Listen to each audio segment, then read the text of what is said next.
Alright guys, so here we have an example. They want us to find the inverse of the function. So the first step that you want to go through when doing this problem is ask yourself, is the inverse of this function in fact going to be a function? Alright, and we can determine that by doing something called a horizontal line test. Alright, in order to perform this horizontal line test, we first need to know what the graph of this function looks like. So if we go ahead and just create a quick graph here, and again, you could put this into your graphing calculator, right? We're just using our knowledge of transformations here. I know that I'm going to have a horizontal asymptote at 1, okay? And I'm going to have a vertical asymptote at -1. And then our graph, okay, is going to look something like this.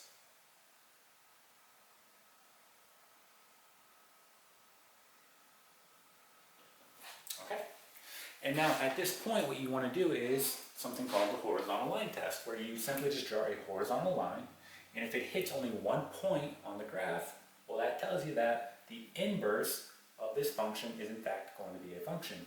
And I can see that when I do a horizontal line test, right, I can see that it's only going to hit one point on this graph, meaning that yes, the inverse of this function is going to be a function, meaning we can write the inverse in function notation. Okay.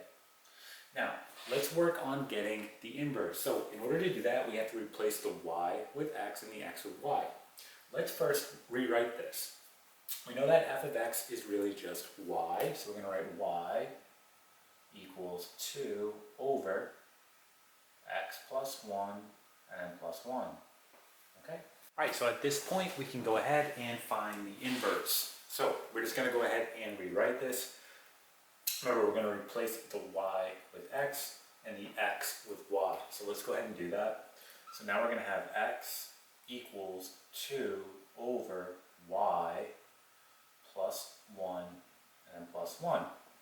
And at this point, you just simply want to solve for y. So we're going to go ahead and subtract 1 on both sides. We get x minus 1 equal to 2 over y plus 1.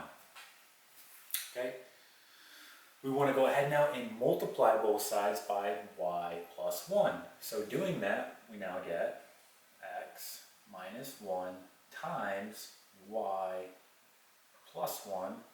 This is all going to be equal to 2. Again, we multiplied both sides by y plus 1, right? Hence it cancels here.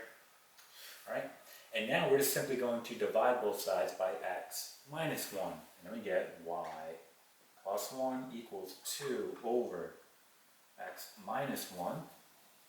Okay, and now subtract 1 on both sides. So we get y equals 2 over x minus 1 and then minus 1.